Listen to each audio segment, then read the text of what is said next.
Birinci ondan başlayaq ki, CNN mənbələrinə istinadən xəbər yayıb ki, artıq Pentagon bu qərarı təsdiqləyib. Yəni, Tomahawk raketləri doğrudan da Ukraynaya veriləcək. Amma son qərar yenə də Trumpdadır. Trumpın da bu fikirdən daşına biləcəyi ilə bağlı ehtimallar az deyil. 2 dəfə artıq məsələni şərh eləyərkən müxtəlif bəhanələr, səbəblər gətirib deyə. Sizcə, nüvə silahı sınaqdan keçirəcəyik deyən Donald Trump artıq bu Tomahawklarda qərarlaşacaqmı ki, bəli, biz bunu Ukraynaya verməliyik?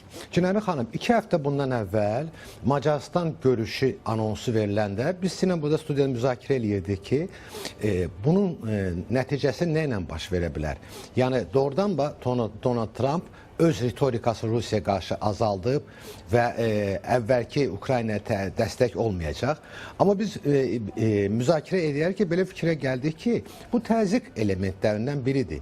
Yəni, o danışıqlar baş versə, müharibə dayandırılsa, əlbəttə ki, Donald Trump'ın yumuşaq ritorikası davam edəcək. Amma bu baş verməsə, yenə də deyirəm, o zaman da biz dedik ki, biz Amerika Birləşmiş Ştatlarından Rusiyaya qarşı təzyiqlərin güclənməsini gözləyəcəyik və bu günləri bu baş verir. Bəli, Tomahawk raketlərin verilməsi ilə bağlı artıq Pentagonun belə bir məlumatı var.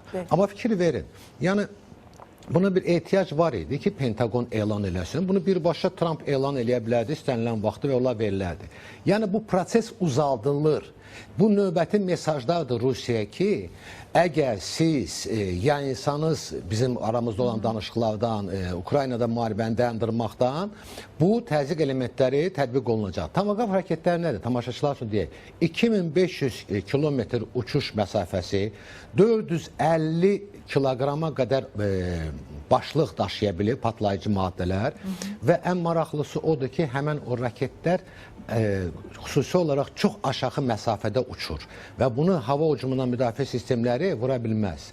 Bu raketlərin sayı da Amerikada çoxdur, həddindən artıq çoxdur. Yəni bunlar tətbiq olunsa, Ukrayna bunu çox asanlıqla Rusiyaya həddindən artıq ciddi zərbələr, iqtisadi zərbələr endirə bilər. Bu baxımdan mən bunu bir təzyiq elementi kimi görürəm. İkinci məsələ isə siz nüvə silahının sınağı ilə dediniz.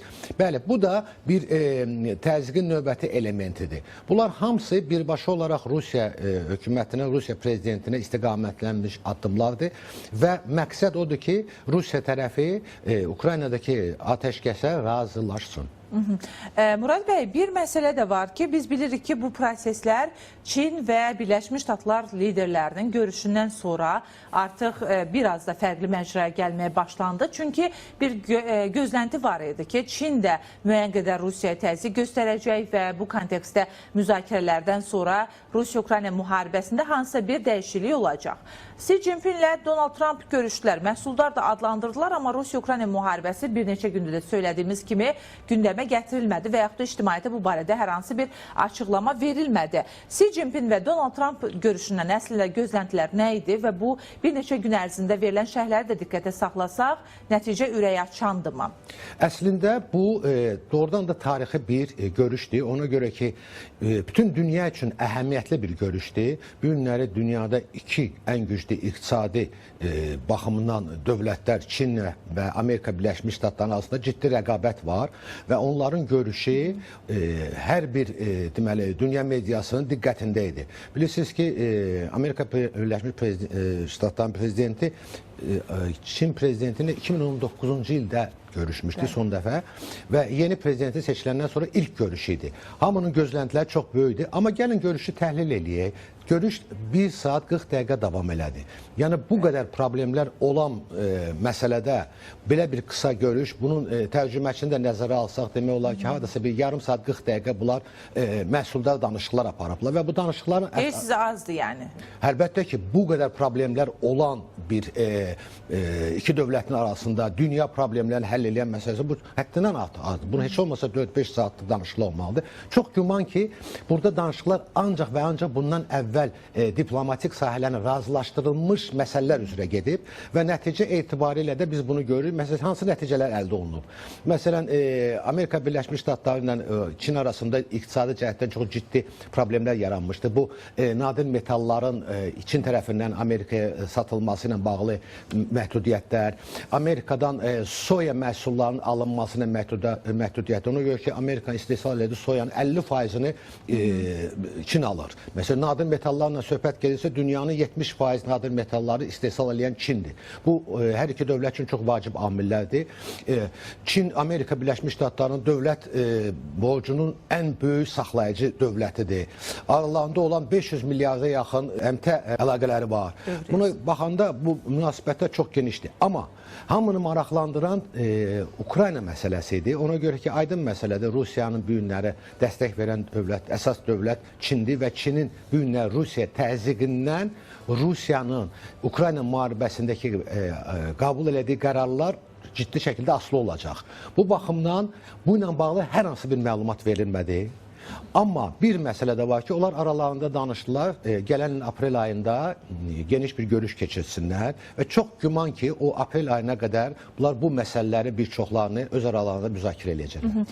Murad bəy, Çin və Birləşmiş Ştatlar münasibətlərindən danışdınız. İndiki mərhələdə Amerika Birləşmiş Ştatlarından Rusiya-Ukrayna müharibəsi ilə bağlı ciddi bir gözlənti var və bu günlərdə cəbhədə də vəziyyət çox kritikdir.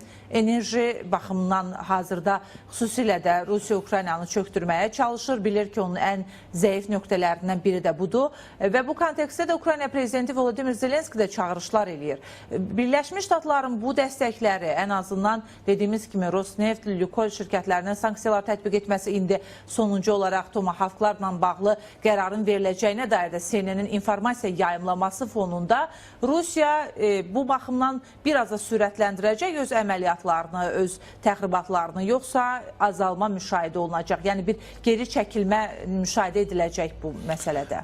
Qısa bir müddətli perspektivdə demək çox çətindir, amma uzun müddətli biz götürsək, əlbəttə ki, Rusiya bu müharibəni aparmaq üçün uzun müddət onun iqtisadi dayaqlarına həddindən artıq çox ciddi zərbələr vurulacaq və bu zərbələr Rusiya üçün çox təsir edici olacaq. Mən hesab edirəm ki, uzun müddət əgər Donald Trump'ın təzyiqləri artsa, Rusiya bunu bu indiki templə həyata keçirməyə nail ola bilməyəcək. Ümumiyyətlə, baxsaq cəbhə bölgəsində biz görürük ki, hər hansı bir ciddi, baxmayaraq ki, müxtəlif məlumatlar verilirdi. Biz Rusiya Təhlükəsizlik Şurasında müzakirələri eşitdik, Baş Qərargah rəisinin məruzələrini eşitdik. Güya ki, Ukraynanın iki böyük hərbi qüvvələri mühasirəyə alındı və s. Amma bunlar heç bir həqiqəti əks etdirmədi. Məsələn, bu Resnik raketi ilə verilən elanlar, o heç bir təsir edici imkanları yoxdur vəziyyətə. Bu baxımdan mən hesab edirəm ki, Rusiya... Amma deyilir ki, axı Murad bəy, Birləşmiş Ştatlar lideri Donald Trump da bir növ nüvə silahlı sınaqları məsələsini elə buna görə gündəmə gətirdi. Yəni bir qarşılıq olaraq sanki. Yox, bu ritorika ki var idi. Bilirsiniz, bu Resnik raketin elan edirlər ki, 15 saat havada uçur və s.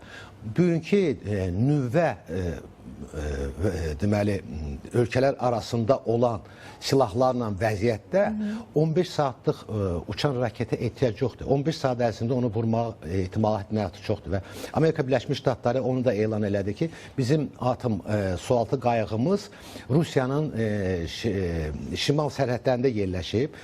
Tamaşaçılar üçün məlumat verim ki, Virginia tipli atom sualtı gəmiləri 28 Trident raket daşıyıb və hər raketin də 10 dənə nüvə silahı başlığı olur. Yəni 280 dənə, bir dənə sualtı qayıq daşıya bilir və o ərazidən Rusiyanın əsas mərkəzi şəhərlər Sankt-Peterburgdur, Moskvadır, 1 dəqiqə, 4 dəqiqə uçuş vaxtıdır. Yəni Amerika Birləşmiş Ştatlarının prezidenti elan elədi ki, sizin elan etdiyiniz o Resnik raketlər heç bir təsir eləmir. Bizim belə bir qüvvələr var. Bəli, nüvə silahının deməli bağlı verilən məlumatlar da bilirsiniz, nüvə silahı elə bir elementdir ki, vaxtaşırı onlar öz istifadə dövrlərini keçəndən sonra ola bilsin ki, siz onu istifadə elərsiniz, o heç partlamasın da.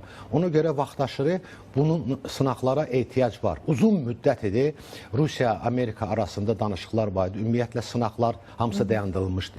Amma bu ilk olaraq Amerika Birləşmiş Ştatları bunu elan eləməklə də siz düzgün toxundunuz ki, bu Rusiya qarşı müəyyən bir təzyiqdir. Murad bəy, bir də Ukrayna daxilindəki siyasi vəziyyət də maraq doğurur.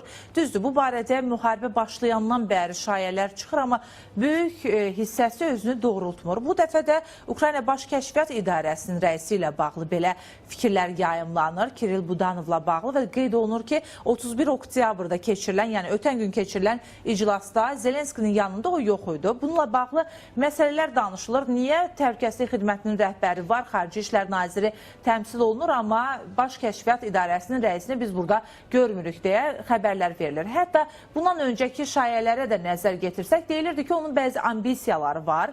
Hətta prezident də olmaq istəyir. Yəni bununla bağlı bir iddia da yayımlanmışdı. Sizcə o zaman Zelenski onu uzaqlaşdırmaq üzərində düşünəcəkmi və yaxud da Ukrayna daxilindəki bu şayələrin yayılmasında nə qədər həqiqət payı ola bilər? Hakimiyyət uğrunda bir mübarizə deyək. Çox güman ki, mən hesab edirəm ki, bu şayələri Ukrayna qarşı aparılan hibrid müharibəsinin bir elementidir.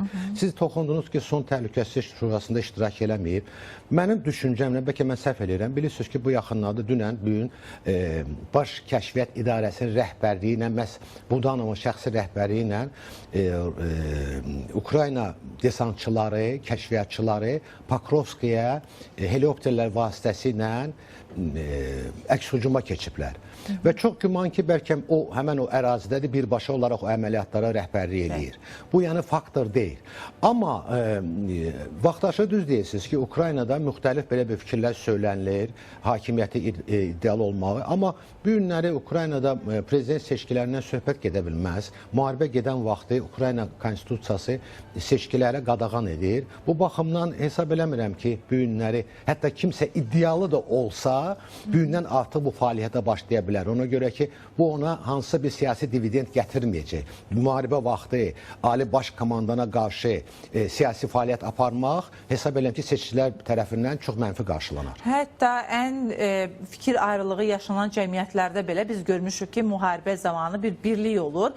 Bir sıra ölkələr bundan öz siyasətləri üçün də Murad bəy istifadə edirlər. Zaman-zaman daxildə gərginlik olarkən xaricdə düşmən axtarmaq. Misal üçün biz İran nümunəsində bunu tez-tez müşahidə edirik. Rusiya-Ukrayna müharibəsi ilə bağlı danışırıq, amma danışıqlar artıq sanki dalana dirənib. Yəni əvvəllər ən azından hansısa müstəvidə təkliflər verilirdi. Düzdür, bu dəfə də Budapeştdə Putinlə Trampın bir araya gələ biləcəyi ilə bağlı xəbərlər yayımlandı. Daha sonra inkar olundu. Daha doğrusu Trump dedi ki, razılığa gəlməyiblər və Donald Trump əslində öyrəşib ki, istədiyi cəbhələrdə, istədiyi o sülhə nail olsun və biraz da şəxsi ambisiya deyə bilərik və nüfuz baxımından. Rusiya-Ukrayna cəbhəsində isə heç bir formada bu ortaq dili tapa bilmir. Ukraynaya müəyyən qədər təzyiq göstərə bilər, amma Rusiya məsələsində gah yumşaq siyasət yürüdür, gah bu siyasətini biraz da sərtləşdirir. Növbəti dəfə hardasa belə bir görüşün keçirmə ehtimalı varmı? Yəni Budapeşt variantı sıradan çıxdısa ən azından Türkiyə üzərində danışılırdı. Son vaxtlarda yeri gəlmişkən Türkiyədə maraq çoxdur.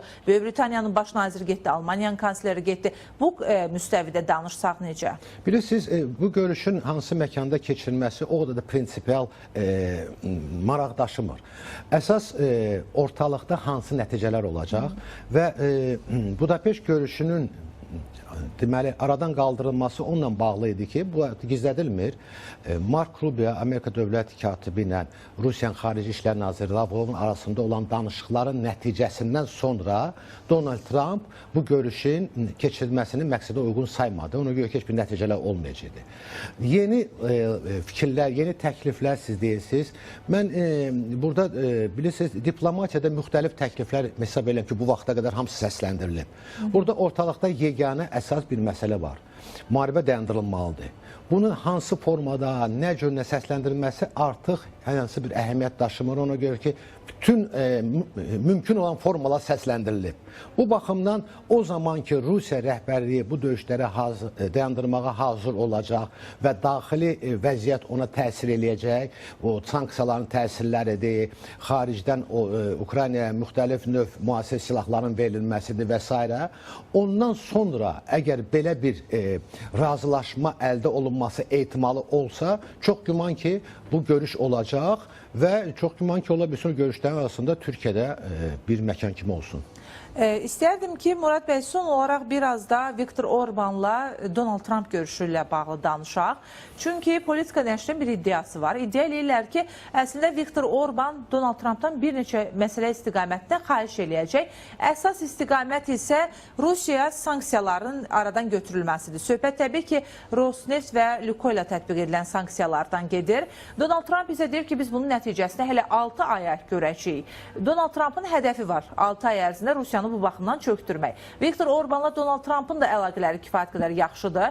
Əgər Viktor Orban Donald Trumpdan belə bir xahiş etsə, Macarstanın və yaxud da digər ölkələrin naminə sizcə Donald Trump öz sanksiyalarını yumşaldarmı? Çünki adətən belə addım atmayacağı ilə bağlı fikirlər mövcuddur. Bilirsiniz, Lukoyla Transneftə tətbiq olan sanksiyalara biz baxsaq, onların içində də müəyyən güzəştli ölkələr var. Məsələn, biri Azərbaycan.